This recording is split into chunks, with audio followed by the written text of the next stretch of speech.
Bismillahirrahmanirrahim. Assalamualaikum warahmatullahi wabarakatuh.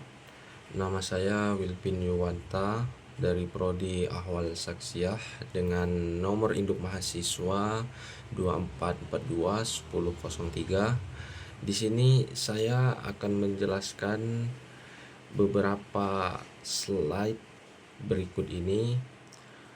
Yang pertama itu adalah tentang 7 tips murojaah fikih. Jadi tips yang pertama ini membaca kitab yang dipelajari secara berulang. Jadi mengulangi secara bertahap itu mulainya dengan bab-bab yang paling sering diterapkan, seperti bersuci, sholat, puasa. Setelah itu dilanjutkan ke bab-bab yang lain supaya mudah memahaminya. Dan tips selanjutnya, tips keenam, yaitu kita fokus terhadap satu kitab dan tidak berpindah-pindah ke kitab lainnya sebelum kita benar-benar menguasainya, supaya ilmu yang ada di kitab tersebut sudah kita pahami dulu, baru kita mempelajari kitab selain kitab yang kita pelajari tersebut. Dan tips ketujuh itu, kita mengajarkan kitab tersebut kepada orang lain setelah kita benar-benar menguasainya.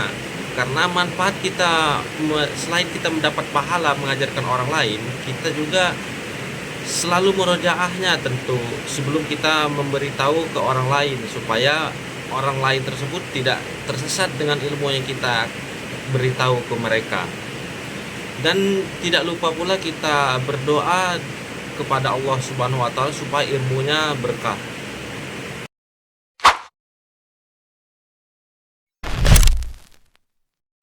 Dan materi selanjutnya yaitu metode belajar fikih. Metode belajar fikih ini dia ada dua, yaitu fiqhu al-masail dan fiqhu ad-dalail. Untuk masail ini dia mempelajari fikih dari buku kitab-kitab yang menghimpun permasalahan fikih.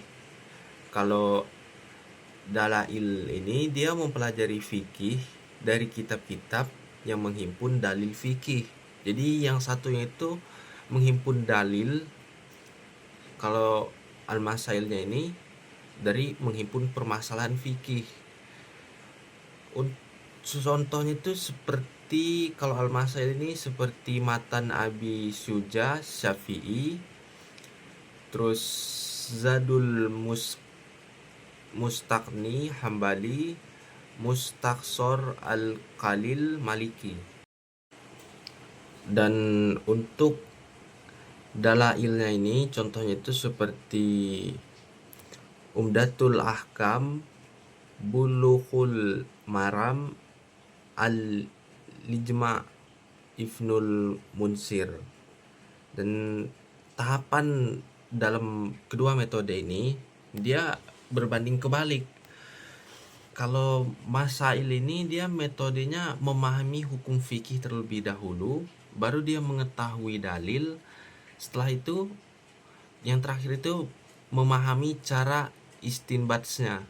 Kalau dalam tahapan dalail ini dia mengetahui dalilnya terlebih dahulu, baru setelah itu memahami cara istinbatsnya, dan terakhir memahami hukum fikih. Jadi dua metode ini terbalik dia caranya, berbanding kebalik. Jadi bila seseorang mampu mempelajari keduanya secara bersamaan itu lebih bagus.